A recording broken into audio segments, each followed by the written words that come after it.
sacerdotal de San Pedro con la comunidad del Pilar. Pues mi nombre, pues ya muchos me conocen, pero de todos modos me presento. Mi nombre es Luis Octavio Hernández Rea. Soy historiador, soy músico, fotógrafo, pues bueno, también hacemos de todo un poco. Y bueno, soy ahorita como docente en el Instituto Nueva Galicia. Estamos enseñando lo que es la música y el idioma extranjero, que es inglés. Pues muchas gracias nuevamente, agradezco el espacio principalmente al padre Daniel Hinan, a Carilu, pues, y a todos los que estamos aquí, a todos los que están aquí presentes, que vamos a hablar un poco de Fray Antonio Alcalde en su aspecto de humanista, con su famosa frase de a la humanidad doliente. Fray Antonio Alcalde nace precisamente en la villa de Cigales, en España, en el año de 1701, en marzo. Hijo de un modesto matrimonio formado por José Alcalde e Isabel Barriga, que eran vecinos pues de dicha villa. Ellos vivían allá por la calle de Reollo y fue bautizado el 3 de abril del mismo año en la parroquia de Santiago Apóstol por su tío, que también se llamaba Fray Antonio Alcalde. De hecho, pues el nombre está inspirado por el tío, Fray Antonio Alcalde, quien también era fraile dominico. Tristemente, pues, así como sucede en nuestras vidas, el 29 de julio de 1701, doña Isabel Barriga regresó a la casa celestial en plena flor de la juventud, a una edad de 35 años, muy joven. En ese entonces, Fray Antonio Alcalde tenía apenas unos 4 meses de nacido. Sí, que es algo pues muy lamentable, pero bueno, la vida sigue para él. Y gracias a la formación que su padre le fue dando, pues vamos a ver que le da lo que es esa como valentía, le enseña la justicia, la templanza, la caridad. Cosas que pues Fray Antonio Alcalde va a desarrollar mucho más tarde, ya cuando sea religioso. Pero también esto lo va a ir forjando en su vida laical. Pero la otra persona más importante en la vida de Fray Antonio Alcalde es el tío, Antonio Alcalde, que también es el mismo nombre. Y repito, por esa misma razón Fray Antonio Alcalde tiene ese nombre, por el tío. Su formación, pues lo vamos a tener ahora con las virtudes que caracterizan a este fraile, pues el tío le va a enseñar ahora la bondad, la humanidad, que va a ser de Fray Antonio Alcalde el hombre perfecto. Porque el padre le enseñó la justicia, el padre le enseñó lo que viene siendo el manejo político, la amistad, etcétera, etcétera, y el tío le va a mostrar el otro lado. El tío le va a mostrar lo que es la parte humana, la parte religiosa.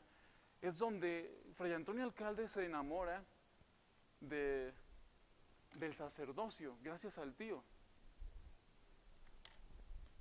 Y bueno, pues una vez que esta formación se fue dando, y cabe señalar que la familia Alcalde era muy querida.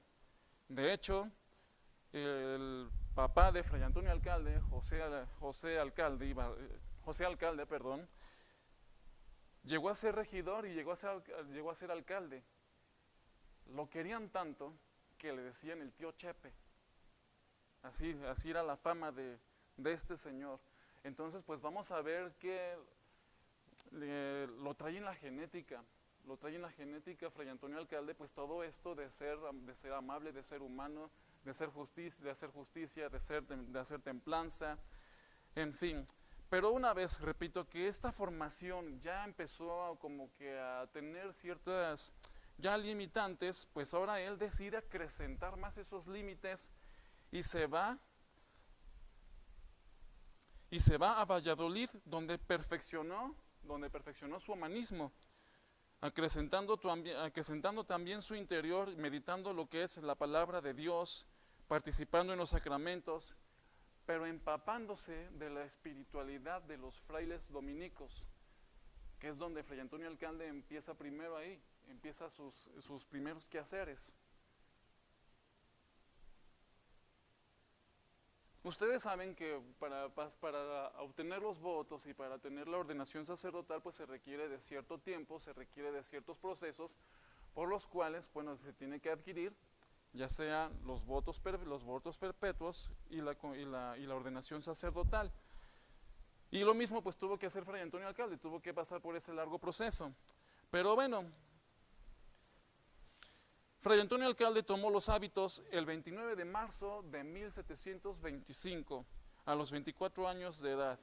Y una vez ordenado sacerdote, dedicó 40 años de su ministerio a la enseñanza. En 1736 era maestro de estudiantes del convento dominico de la ciudad de Santiago. En 1749 recibió el grado académico de lector en teología. Fue prior del convento de Santo Domingo en Zamora y en 1753 pasó con el mismo título al convento de Nuestra Señora en Valverde, o también de Jesús María. Era un convento que tenía como dos nombres, por así decirlo, el Jesús María de aquí de Guadalajara, que también lo conocen como Nuestra Señora del Templo, Nuestra Señora del Rayo. Hagan de cuenta que era lo mismo en ese convento.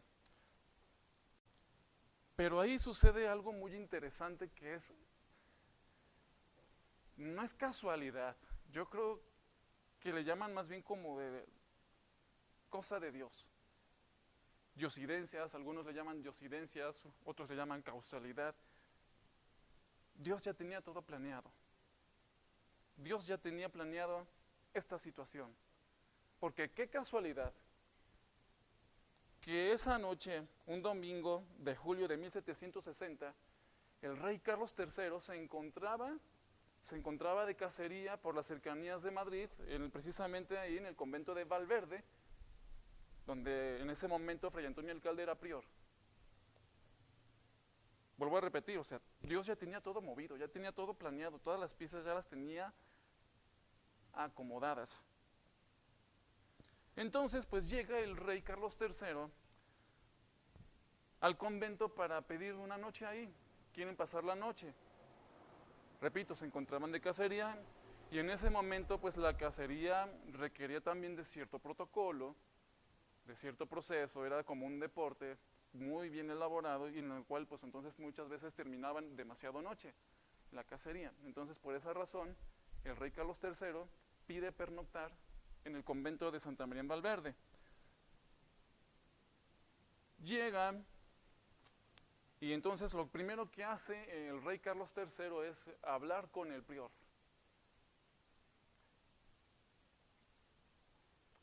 Pide la audiencia, pero al rey le decían, está ocupado, ahorita no puede hablar. El rey le decía, bueno, ¿con quién está ocupado? Que sea más importante que yo. Por favor, espere, le decían los hermanos dominicos.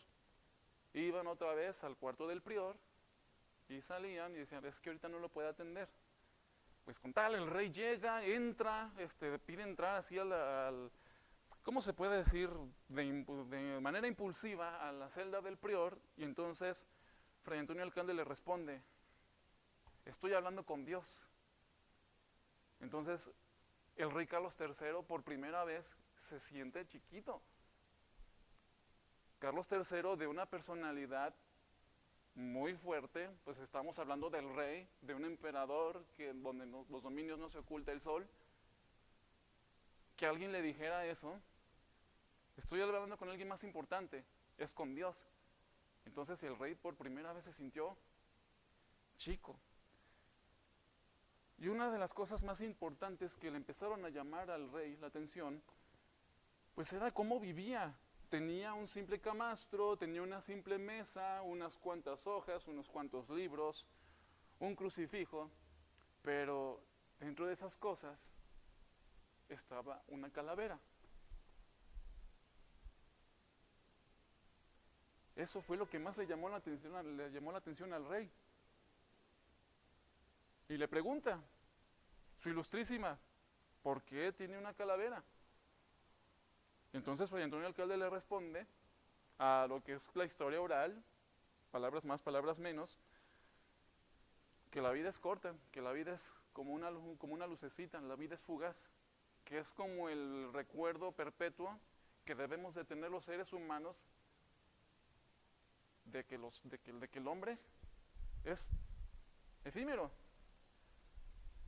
Y entonces el rey Carlos III dice, bueno, por primera vez se sintió con un vacío, o sea, se sintió que todo lo que lo tenía, bueno, pues ahora qué onda, o sea, ¿qué sucede conmigo? Que jamás había visto algo así en una persona importante de la iglesia. Pero bueno, el rey tenía muchos planes, tenía muchos que veres, y no es porque yo esté representando a Fray Antonio Alcalde, el alcalde de la Calavera, una obra de teatro, pues al personaje Carlos III, sino más bien es como el gusto, pues, que ahorita me siento como que más conectado en este momento con lo que le sucedió al rey. Ahorita que estoy analizando las cosas. Entonces, muere el obispo de Yucatán. Para pronto el rey dice, necesito a alguien. Ay, ese hombre, ¿cómo se llama? En su momento el rey olvidó el nombre de Fray Antonio Alcalde, pero lo primero que se le viene dice, sí, el fraile de la Calavera. El fraile de la Calavera. Y entonces, pues para pronto van y buscan a Fray Antonio Alcalde, que en ese entonces ya lo habían nombrado prior de Sevilla en 1761. Pues se regresa y le dice, no, ¿sabes qué? Primero está el servicio del rey, Fray Antonio Alcalde. Fíjense la humildad que ella manejaba. Se puso al servicio de la corona, se puso al servicio del rey, y lo primero que dijo Fray Antonio Alcalde, primero es mi servicio al rey. Entonces se va a Yucatán, donde hace demasiadas cosas buenísimas. Y esto, cabe señalar que fue promovido también por el Papa Clemente XIII. O sea que ahí hubo una cierta relación de regio patronato indiano, en donde el rey proponía y el Papa disponía. Entonces, para explicar mejor esto, Fray Antonio Alcalde fue propuesto por el rey Carlos III ante el Papa Clemente XIII, quien ya a su vez le da el título de obispo de Yucatán. En Yucatán fundó la cátedra de Teología Moral en el Seminario Conciliar, hecho que solicitó al rey Carlos III. En 1768 eleva el rango de la Real y Pontificia Universidad de Mérida. Fray Antonio Alcalde tiene como que también esa sensación de dar educación, de siempre velar por todos los niños, los jóvenes, los adultos, que a tal grado pues se le va a nombrar también como el protector de los jóvenes.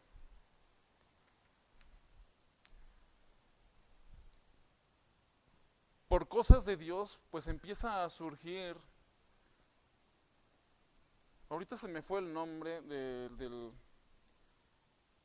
¿Cómo se le llama cuando se reúnen los obispos? El sínodo. Hubo el primer sínodo, muchas gracias, padre, que hubo uno de los sínodos aquí en México o en América. Se puede decir que fue el primero en América, en donde se reúnen varios obispos. Cosa curiosa de que el Papa Clemente en ese entonces pues no aprobó la sesión de ese sínodo, pero como había mencionado, ya tenía otros planes el Papa, y al igual su majestad el rey Carlos III. Pues bueno, de esa famosa reunión no regresa a Yucatán, se viene a Guadalajara en 1771, no se regresó a Yucatán. Y bueno, pues aquí es donde Fray Antonio Alcalde vamos a tenerlo pues como el benemérito, como intercesor, entre otros títulos pues que se le han ido otorgando, y uno de ellos, el más importante, siglos más tarde, que es el que tiene ahorita el siervo de Dios, que esperemos que llegue pronto a los altares. En fin, el obispo Fray Antonio Alcalde llegó a tomar posesión del obispado de Guadalajara el 12 de diciembre de 1771. Era un hombre recio, era un hombre de carácter. Él decía que quería llegar a esa fecha y esa fecha llegaba. O lo que hacía, se hacía. Tenemos una imagen de Fray Antonio Alcalde, muy benefactor, amoroso, pero también era una persona con disciplina. Era una persona hasta cierto punto dura. Los frailes que lo acompañaban le decían, hay que pernoctar en Tlaquepaque porque ya se nos va a hacer muy tarde. El obispo dijo, no, yo quiero llegar el 12 de diciembre a Guadalajara. ¿Por qué el 12 de diciembre? Fray Antonio Alcalde, desde que llegó a la villa, allá en la Ciudad de México, en cuanto vio a la Virgen de Guadalupe, dijo, soy guadalupano. Y a tal grado se hizo guadalupano que empezó a promover a la Virgen de Guadalupe, a diestra y siniestra, en la diócesis de Guadalajara. A tal grado que años más tarde pues le va a construir un santuario. Pero bueno, 1771. La diócesis no era como hoy la conocemos, me refiero al territorio, que hoy es arquidiócesis. En ese entonces la diócesis abarcaba de lo que es Jalisco, Zacatecas, Nayarit, Durango, Sinaloa, Sonora, Baja California Norte, Baja California Sur, California, Texas, casi llegando hasta Alaska llegó el obispado de Guadalajara, el territorio. Pues imagínense, Fray Antonio Alcalde recorrió todo el obispado. Eran aproximadamente 210 parroquias en ese entonces que existían en el prelado de Fray Antonio. 210 parroquias, o también le podemos llamar 210 curatos.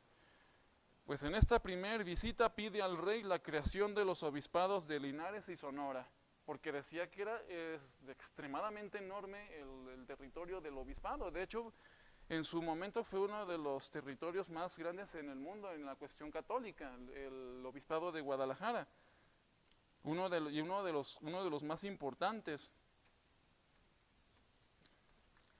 Según un testimonio, describen a Fray Antonio Alcalde de la siguiente manera. Era de alta y majestuosa estatura, ojos negros y profundos, cabello entrecano, alta y limpia frente, nariz aguileña, blanco, pálido de color, arrugas como huellas de profundo pesar en el entrecejo, carnes de natural robustez, pero adelgazadas por el ayuno y la vigilia.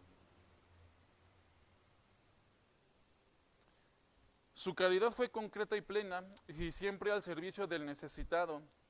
Todas sus limosnas e ingresos fueron para fundaciones, escuelas, templos, conventos. Los beneficiados siempre fueron los pobres, las viudas, los huérfanos, los desempleados, pero también los enfermos y los estudiantes. Una de las frases más comunes de Fray Antonio Alcalde era dedicarse a la humanidad doliente. Eso era lo que él decía. Y es aquí donde se va a aplicar las enseñanzas de su papá, de José Alcalde. Su sentido de justicia y libertad lo llevó a denunciar y corregir con firmeza abusos de autoridades eclesiásticas y civiles. Es que en el primer paseo, la primera visita pastoral que hizo en 1771,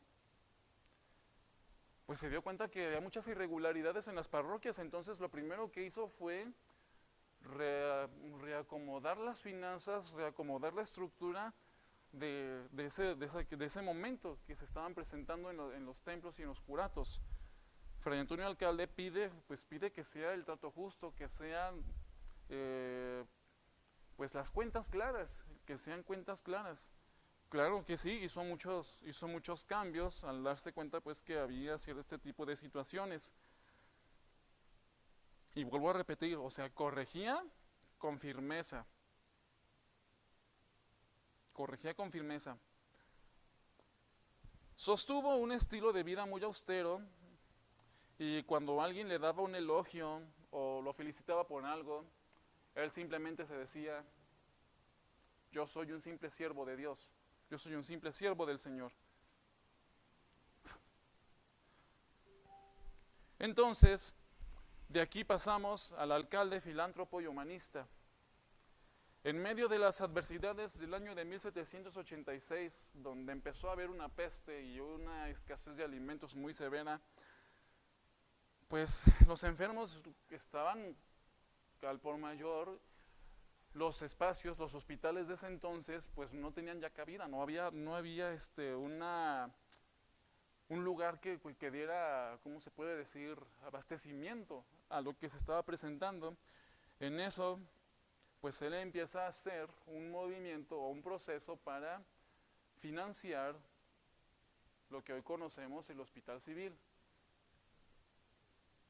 Entonces, el ayuntamiento, una vez viendo que este proyecto iba a ser auspiciado por el mismo fraile de la Calavera, el ayuntamiento les da el terreno, un terreno en la parte noreste, lo que hoy, repito, conocemos el Hospital Civil, el Panteón de Belén y la Torre de Especialidades, que en su momento Fray Antonio Alcalde, pues mandó pedir que se hiciera este conjunto hospitalario.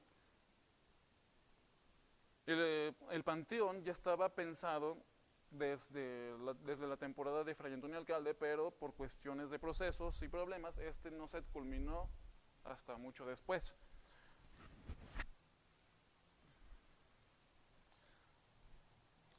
Alcalde bendijo la primera piedra en 1787 y este hospital pues está formado por un plano, digamos, por así decirlo, que en ese entonces estaba dictado por las reglas a nivel mundial de esa época de hospitales, impuesta por Leonard Christian Sturm. Alcalde, repito, colocó y bendijo la primera piedra en 1787, invirtiendo 265,169 pesos. Estamos hablando de los pesos de antes, de los de ahora. Pero tristemente, Fray Antonio Alcalde no ve concluida su obra porque esta se culmina en 1794, cuando Fray Antonio Alcalde había muerto en 1792. Pero en su momento se considera que el Hospital Real de San Miguel de Belén fue uno de los mejores en toda América Latina. Fue el hospital visionario en todo el continente, en todo el nuevo continente. 1000 camas, se tenía hasta cierto punto la mejor tecnología de ese momento, se tenían los mejores estudios que repito, que había en el siglo XVIII, pues estábamos hablando de hace más ya casi de 300 años.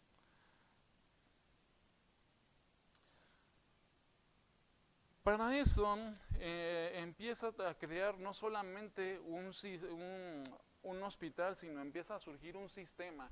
La necesidad de crear el hospital lo llevó a pensar algo más para allá.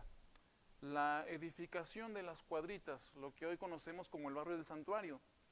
Estas casas las hizo Fray Antonio Alcalde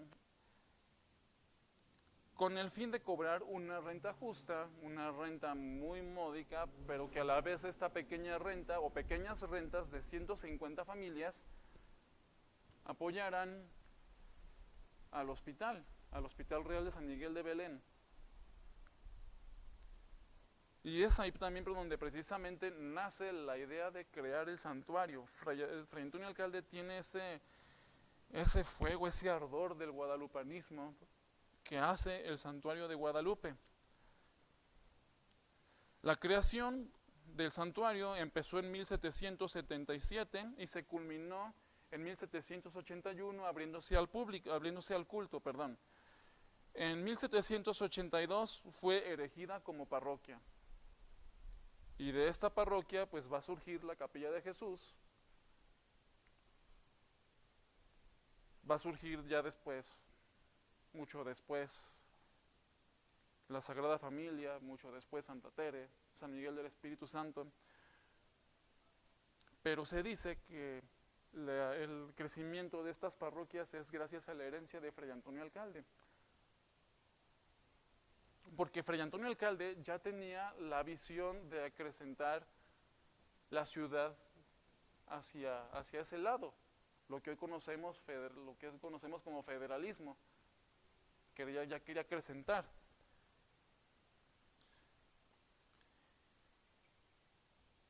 En educación, en la parte de educación, en el año de 1783 abre una escuela de primeras letras en el barrio de Las Cuadritas. Abrió el Beaterio de Santa Clara, que es una escuela para niñas, en un predio ubicado en el oriente del Templo del Santuario. El Colegio de Niñas de San Diego ya existía, pero ahí también hizo mucho, fue benefactor, hizo becas, etcétera, etcétera. Igualmente fomentó la educación y la cultura en Cuescomatitán, Cajititlán y otros varios lugares de la diócesis de Guadalajara. Pero aquí viene otra de las partes más importantes y que también le preocupaba mucho a Fray Antonio Alcalde.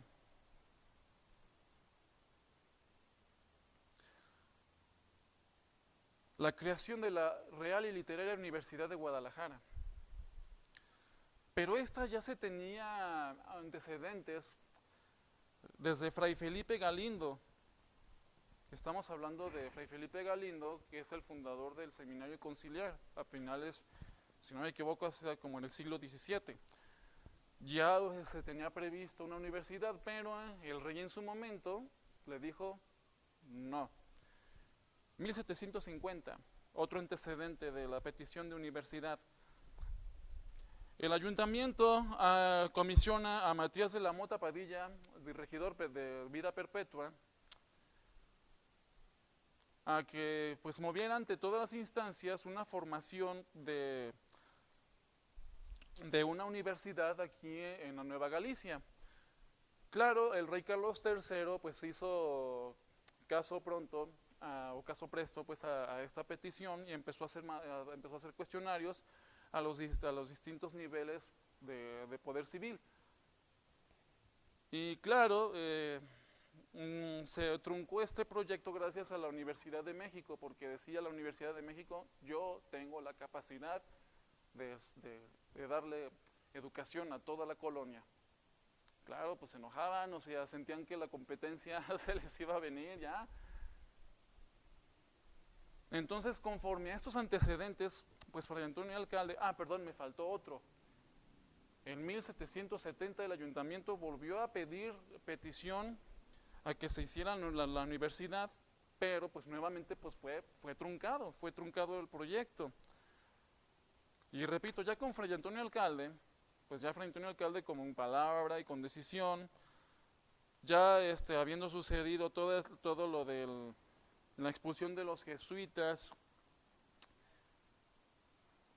pues él dice, bueno, tenemos el convento de Santo Tomás de Aquino, tenemos esa parte, pues pongámosla al mejor postor y ya con eso, pues creamos la universidad. Fray Antonio Alcalde, para la aportación de la creación de la universidad, él da 40,000 pesos.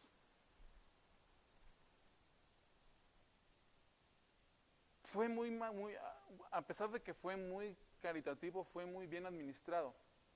Porque dicen que hasta para tener caridad hay que tener inteligencia, es lo que he escuchado yo también. Y Fray Antonio Alcalde lo aplicaba. Era muy caritativo, tenía para todos, pero con una muy buena administración. Entonces, pues las arcas de Fray Antonio Alcalde, como quien dice, ya casi estaban vacías, pero él ponía de su dinero. Se disponían de 20,000 pesos, repito, para aclarar esta situación de cómo se formó la Universidad de Guadalajara. Se tenían 20,000 pesos en los fondos de la diócesis Y dijo, no, eso es muy poco, voy a dar otros 20 y que sean 40. Y así empieza, ahora sí ya, con todo y el permiso ya definitivo de la creación de la Literaria y Real Universidad de Guadalajara. Pero tristemente, Fray Antonio Alcalde no ve terminada esa obra porque la universidad se abre en noviembre de 1792 y Fray Antonio Alcalde pues ya había fallecido el 7 de agosto de 1792, del mismo año. En el ocaso de la vida de Fray Antonio Alcalde, en julio de ese mismo año, pues se le da lo que es ya los santos óleos, la extrema unción, y ya se fueron preparando las cosas. Fray Antonio Alcalde ya cada vez sentía que ya debía entregar su alma a Dios.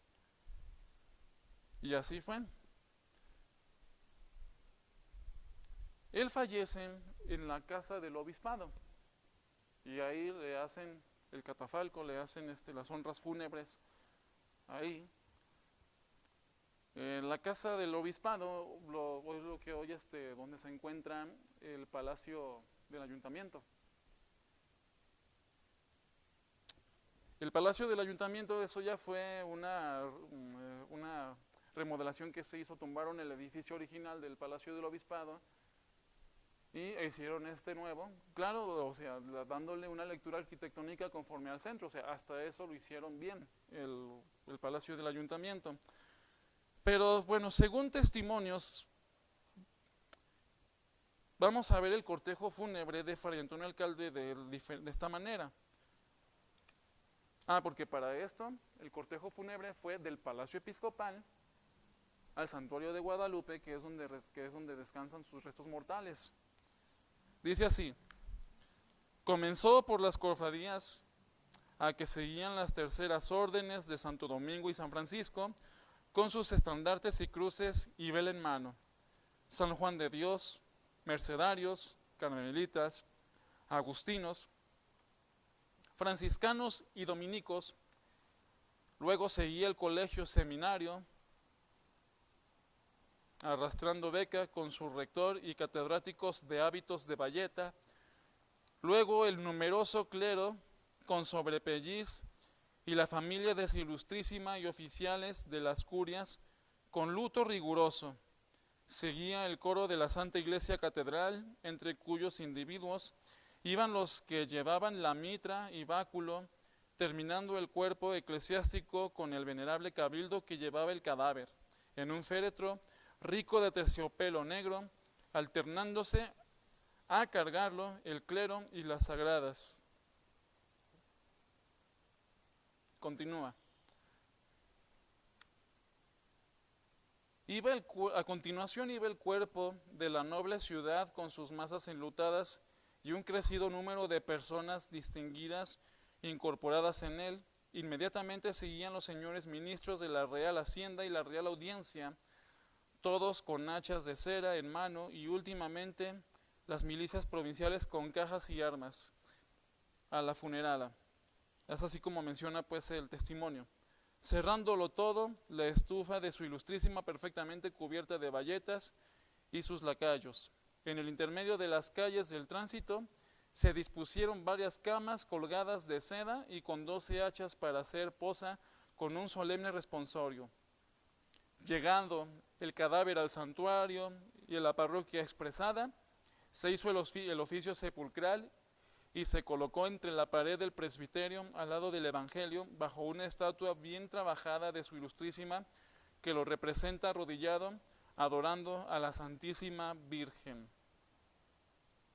Y es así como termina terrenalmente la vida de este gran ser humano, de un futuro reconocido santo, Fray Antonio Alcalde y Barriga.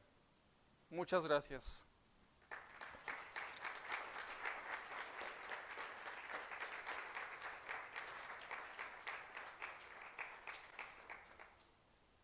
Pasamos a comentarios, preguntas. A ver, Respecto a los obispos que hubo después, los que hubo después. uh-huh. A ver si se yo. A ver, ¿podrías repetir la pregunta, por favor? Respecto a los obispos que hubo antes, los que hubo después de Fray Antonio Alcalde, o sea, hubo una diferencia en cuanto a lo que él dejó a la ciudad. Eh, fue por el cómo se administraba él, fue el recaudación de fondos, o cómo es que logra hacer tantas obras, pues, o sea, fue realmente su carácter lo que le dio el imprimatur a que toda la sociedad se cooperara para hacer eso, o cómo se compararía, pues, en ese aspecto con los otros bueno, obispos que hubo. Por ejemplo, tenemos a Fray Felipe Galindo, tenemos a Juan Santiago de León Garavito, que son como que la parte de los antecesores de Fray Antonio Alcalde, y ellos también hicieron mucho. Ellos también se puede decir que hicieron mucho por la humanidad doliente, claro, pero Fray Antonio Alcalde, como dice pues comúnmente pues les dijo quítate que ahí te voy. O sea, se abrió espacio pues con todo lo que hizo. Y respecto pues contestando a la segunda parte de tu pregunta, sí, vuelvo a comentar pues que Fray Antonio Alcalde pues tomó o pudo hacer grandes caridades también gracias a cómo se administraba, porque sí era disciplinado. Y contestando a la tercera parte de tu pregunta, pues claro que también tuvimos a otro gran benefactor de la ciudad, al obispo Juan Cruz Ruiz de Cabañas y Crespo, que también vio mucho por la humanidad doliente, que tengo entendido que cuando llegó el obispo Cabañas aquí a Guadalajara, lo primero que hizo es hacer un censo de toda la gente necesitada de ese momento. Y también lo que hizo fue invitar a ese banquete que se le ofreció como recibimiento a todos los niños pobres, que se sentaran con él en la mesa. Bueno, no nada más a los niños, más bien a toda la gente necesitada. Los invitó a que se sentaran a su mesa. Entonces, Fray Antonio Alcalde deja un legado en el cual Cabañas lo continúa y lo continúa muy bien. Y Cabañas cumple con el testamento que deja Alcalde. ¿Cuál es el testamento? Pues para empezar, un testamento espiritual. Y luego después piden su testamento que se culmine la parroquia del Sagrario y que se empezara a hacer capellanías a la parte, ¿cómo se le llama? Bueno, sí, o sea, lo que es ya la parte, lo que hoy conocemos ya de federalismo para allá, pues, de federalismo en adelante. Ya se tenía prevista la capilla de Jesús, ya estaba como que en mente, ya estaba gestándose ahí. Y claro, quien lo hace, quien lo culmina, pues es el obispo Cabañas. O sea, pues como dije, continúa bien con el legado de Fray Antonio Alcalde, también grandioso obispo. ¿Alguna otra pregunta? Germán, tú habías levantado la mano también. ¿Crees que hay alguna razón en específico por la que no se ha llegado a la beatificación o a la canonización de Fray Antonio Alcalde? Me queda claro pues que hizo componentes más sociales o de infraestructura que una cuestión espiritual, ¿no? Uh-huh. Pero es claro que la Guadalajara moderna no existe sin Fray Antonio Alcalde, no la puedes definir sin él. Entonces, en ese sentido, Guadalajara, como un bastión católico que lo es, contribuyó a la salvación de muchas almas, ¿no? Entonces, en ese sentido, pues es claro que Fray Antonio tuvo su participación. Híjole, bueno, no sé ahorita en qué etapa vaya el proceso de la beatificación de Fray Antonio Alcalde. Ahorita la diócesis como que ha metido una pausa, desconozco el motivo, pero tengo entendido también que la diócesis de Yucatán está empezando a hacer otra promoción aparte, otra vía. Y contestando también otra parte de tu pregunta, de lo que dijiste de la urbanización de Guadalajara, fíjate que en algo tienes razón. De hecho, a tal grado, ahorita hay rumores en ayuntamiento de que se le cambie el nombre a Guadalajara a la Guadalajara de Alcalde. Bueno, no, más bien no sería agregar, sería más pero no sería cambiar, sería más bien agregar.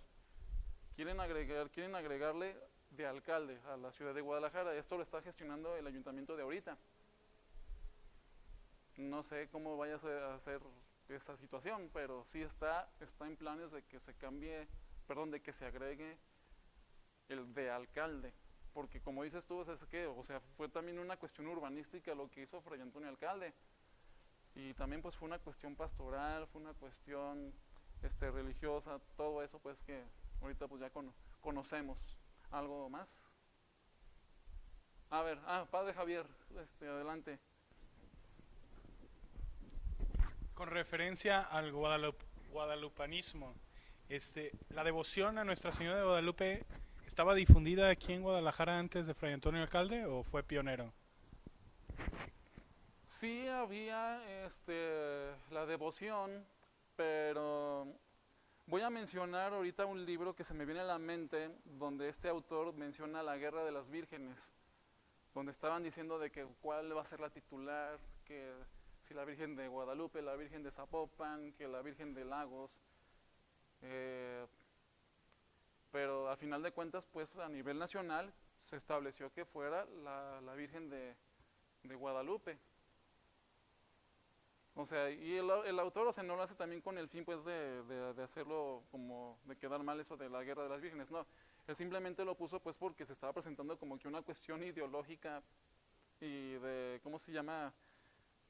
¿Cómo dijo la palabra, padre? De devociones, perdón, de devociones, o sea, por eso el autor, pues, lo maneja de esta manera, pero sí había esta fe mariana, pues, guadalupana.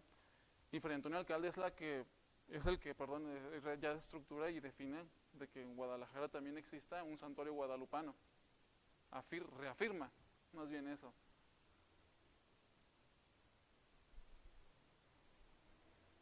¿Algún otro comentario o pregunta?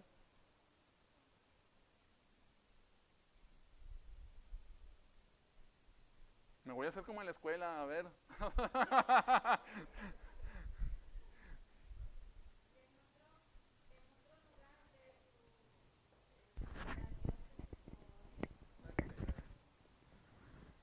En otro lugar del arzobispado, ¿cómo se dice? Que él tenía, ya ves que dijiste que tenía en muchas ciudades, así hasta Texas y todo eso. Ahí construyó algo, hizo así como aquí en Guadalajara, o se enfocó más aquí. Sí se hizo, sí se hicieron varias cosas. A lo mejor no voy a responder ahorita al momento bien tu pregunta, pero por ejemplo tenemos casos en Tepatitlán, en Cajititlán, en el norte pues obviamente se apoyó a las misiones, a la misión de San Diego, a la misión de San Francisco, eso pues ya en Estados Unidos. Pero sí estaría más interesante pues investigar qué más cosas hizo. De hecho eso se está precisamente haciendo. Se está haciendo pues todo, se están destapando todos los documentos de Fray Antonio Alcalde para este proceso pues de beatificación. Y de hecho, sinceramente, pues a mí me tocó ser parte de ese equipo con el padre Tomás de Híjar. A mí me tocó paleografiar varios documentos. A mí los documentos que me tocó paleografiar fueron los de su administración, lo de lo que donaba, de sus donaciones, al seminario, a las parroquias, todo eso a mí pues me tocó ver pues y hacer la paleografía de esos documentos. Es muy interesante y se siente muy bonito trabajar en ese tipo de aspectos, tanto pues para la cuestión religiosa y para la cuestión histórica, que es lo que me apasiona. ¿Algo más? ¿Alguna otra pregunta? Paleografía es hacer como la transcripción de la letra antigua a la caligrafía moderna. O sea, ya está, y también ¿cómo se puede decir? Ay, se me vino a la mente lo que es el traducir de las terminologías antiguas a las modernas también. Y las abreviaciones. Abreviaciones que hoy no existen, existían en esa época y tienes que estar tú investigando, y de hecho hay un diccionario de abreviaturas de siglo XVI, siglo XVIII, entonces pues ya una vez que ya identificas la abreviatura, pues bueno, ya decías, es la palabra. Esta es esta palabra y ya. O por ejemplo, ahí está. A veces que sí te metes en problemas cuando dices, bueno, ¿y aquí qué dice? ¿Qué letra es? Pero cuando sigues leyendo el documento y entiendes otra palabra que tiene la misma letra, entonces ahora dices, y esta letra es una D, entonces acá dice esto. Es muy interesante esa parte. Padre Javier.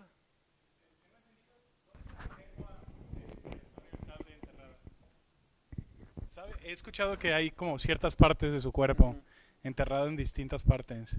Híjole, a ver, los ojos están en Santa Teresa, el corazón está ahí en Capuchinas, que de hecho también apoyó mucho ahí, pero de la lengua ahorita no me acuerdo, padre. Entonces son sus ojos los que están en Son los Santa ojos los Teresa. que están- ¿Y él lo pidió así? Sí, era lo que dejaba en el testamento. Ok. Sí, Santa Teresa de Ávila, donde está el padre Tomás de Híjar.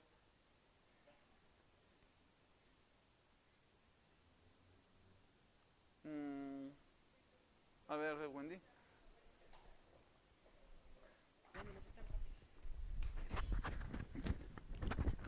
¿Cómo elegía dónde él establecer? O sea, tengo duda como de si era una revelación divina o cómo ellos escogían los santos, o sea, dónde quedarse pues ya y hacer como mayores obras, por decir así.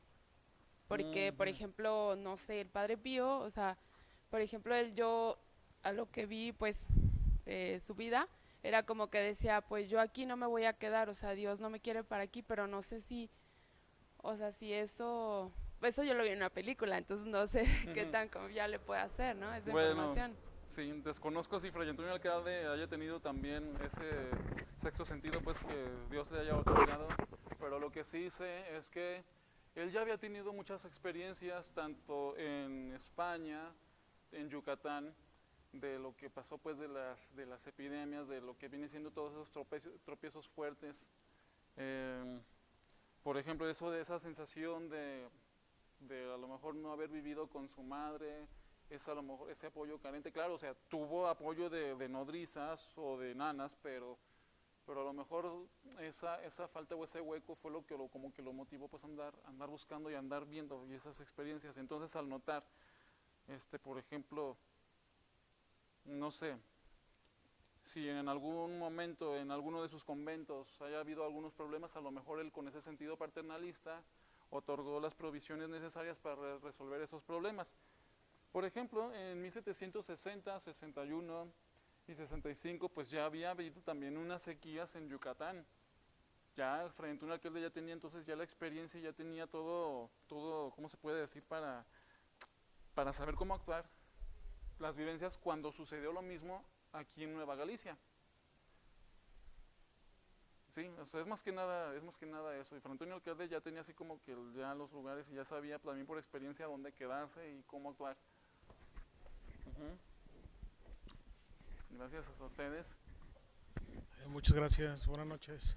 Buenas noches. Disculpe, tengo una pregunta. ¿Cómo se puede diferenciar entre el mito y la realidad sobre Fray Antonio Alcalde, entre su vida, su historia y su obra, y cuáles serían las referencias bibliográficas que uno puede documentar? Por favor. Claro, con todo gusto. Hay un libro muy importante que es ahí precisamente donde maneja también la familia Alcalde y Barriga. Este libro se llama Noticias del Fraile de la Calavera. Ese lo puedes conseguir en la librería del ayuntamiento. A lo mejor lo puedes conseguir también en la Gonville. Y hay un facsímil que también sacó el padre Tomás de Híjar, que así se llama Vida y Obra de Fray Antonio Alcalde. Ahí vas a encontrar precisamente ya los momentos históricos más precisos de la vida de Fray Antonio. ¿Teacher? ¿No? ¿No, Memo? Bueno, ¿alguien más?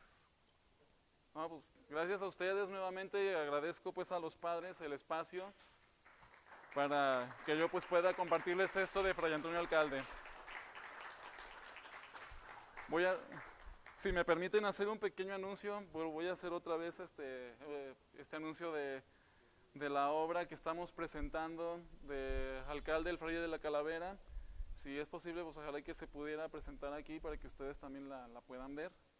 Es una obra pues que habla de los datos precisos históricos de Fray Antonio Alcalde. O sea, no se habla ni más ni menos, es simplemente lo que es. ¿Sí, mamá?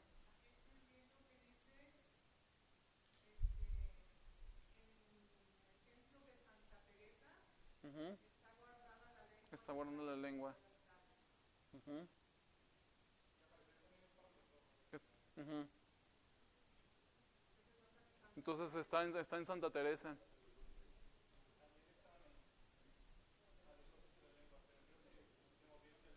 Uh-huh.